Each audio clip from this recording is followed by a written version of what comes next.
మిర్యాలగూడ శాసనసభ్యులు యావత్ మిర్యాలగూడ రైతులందరికీ కూడా ఒక రైతు బాంధవుడిగా పేరు ప్రఖ్యాతి గాంచినటువంటి వ్యక్తిగా ఈరోజు అతని చిత్రపటానికి పాలాభిషేకం చేసి మేము కొనియాడుతూ ఉన్నాము.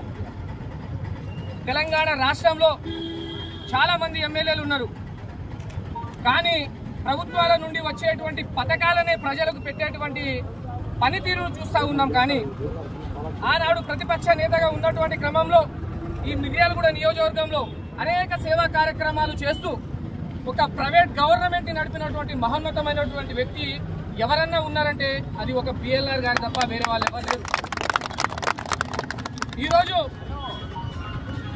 వారి కుమారుడి ఫంక్షన్ ఉన్నా కూడా, వివాహ ఫంక్షన్ ఉన్నా, నా కుటుంబం సంతోషంతో ఒకే కుటుంబం ఉండకూడదు, నా నినాదం ఏకైక నినాదం అందరూ బాగుండాలి, అందులో నేనుండాలనేటువంటి నినాదాన్ని ఈరోజు గుర్తు తెచ్చుకొని రైతులందరూ కూడా కష్టాల్లో ఉన్నారు, వాళ్ళందరి కష్టాల్లో నేను భాగం పంచుకోవాలి, నా కొడుకు ఆ రిసెప్షన్ వివాహానికి సంబంధించినటువంటి కార్యక్రమం కూడా వాయిదా పెట్టుకొని ఆ కార్యక్రమానికి సంబంధించినటువంటి 2 కోట్ల రూపాయల వరకు డబ్బుని ఈరోజు రైతుల సంక్షేమం కోసం ఈరోజు రైతులకు ఇచ్చినటువంటి ఒక దేవుడి రూపంలో ఈ మిర్యాలగూడలో బిఎల్ఆర్ గారు. ఈరోజు కొంతమంది టీఆర్ఎస్ నాయకులు గత 4-5 రోజుల కిందట యూరియాని ఎమ్మెల్యే గారి గన్మెన్ కానివ్వండి, ఎమ్మెల్యే గారు వివిధ రకాలుగా యూరియాని తరలించిర్రు అది ఇది అని చెప్పేసి మాట్లాడుతున్నారు.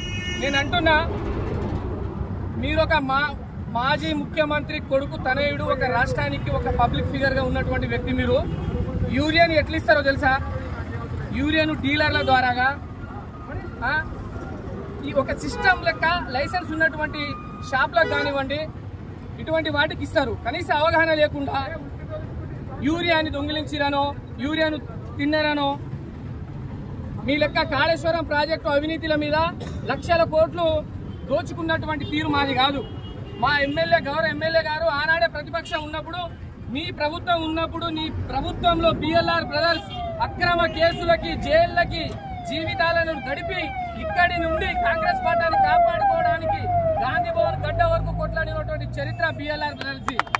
తస్మత్ జాగ్రత్త కేటీఆర్ గారు, మీరు మాట్లాడే ముందు ఆ వ్యక్తి గురించి ఒక్కసారి తెలుసుకొని మాట్లాడాలని చెప్పేసి ఈ సందర్భంగా తెలియజేసుకుంటూ, ఈరోజు నియోజకవర్గంలో ఉన్నటువంటి రైతులందరూ కూడా ఎవ్వరూ అధైర్యపడాల్సినటువంటి అవసరం లేదు. మీకోసం ఈరోజు తన సొంత ఆస్తులను కూడా ఈరోజు రైతుల కోసం దారాదత్తం చేసినటువంటి మహనీయుడు బిఎల్ఆర్ గారు. యూరియాని 1,00,000 మందికి ఒక్కొక్క బస్తా యూరియా ఇవ్వడానికి కూడా సిద్ధంగా ఉన్నారు. ఇక్కడ ఉన్నటువంటి మీ టీఆర్ఎస్ నాయకులు, మీ భాస్కర్ రావు గారిని అడగండి, బిఎల్ఆర్ బ్రదర్స్ పవర్ ఏంటో, బిఎల్ఆర్ బ్రదర్స్ అంటే ఏంటో అనేది మీ ఇక్కడ ఉన్నటువంటి బద్దం భాస్కర్ రావుని అడిగితే సరిపోతుంది కేటీఆర్ గారు. ఇంకా నువ్వు అక్కడి నుంచి స్టేట్మెంట్ చేయాల్సినటువంటి అవసరం మాకు లేదు. మీ భాస్కర్ రావు 5,000, 20,000, మాది 55,000 మెజార్టీ అంటే అర్థం చేసుకో. మిర్యాలగూడ చరిత్రలోనే ఇప్పటి వరకు ఆ మెజార్టీ ఎప్పుడు రాలేదు అంటే అర్థమైంది. ప్రజల మన్నలను ఉన్నాయి, ప్రజలు ఆశీర్వదిస్తున్నారు. ఒక ధర్మంతో బతికేటువంటి వ్యక్తి మీద ఇటువంటి ఆరోపణలు, ఫేస్బుక్ పేడ్ బ్యాచ్లు, తస్మత్ జాగ్రత్త చెప్తా ఉన్నా. అడ్డగోలుగా ఒక మంచి వ్యక్తి మీద మీరు అడ్డగోలు పోస్టులను పెట్టి అబద్ధాలను అరగంటలో వింటారు. నిజం ఏ రోజైనా సరే, ఏ రోజు దాగదు నిజం బయటికి వస్తుంది. కాబట్టి తస్మత్ జాగ్రత్త టీఆర్ఎస్ నాయకులారా, మీరు ఈ అబద్ధపు ప్రచారాలను మానుకోవాలని చెప్పేసి ఈ సందర్భంగా తెలియజేస్తా ఉన్నాం.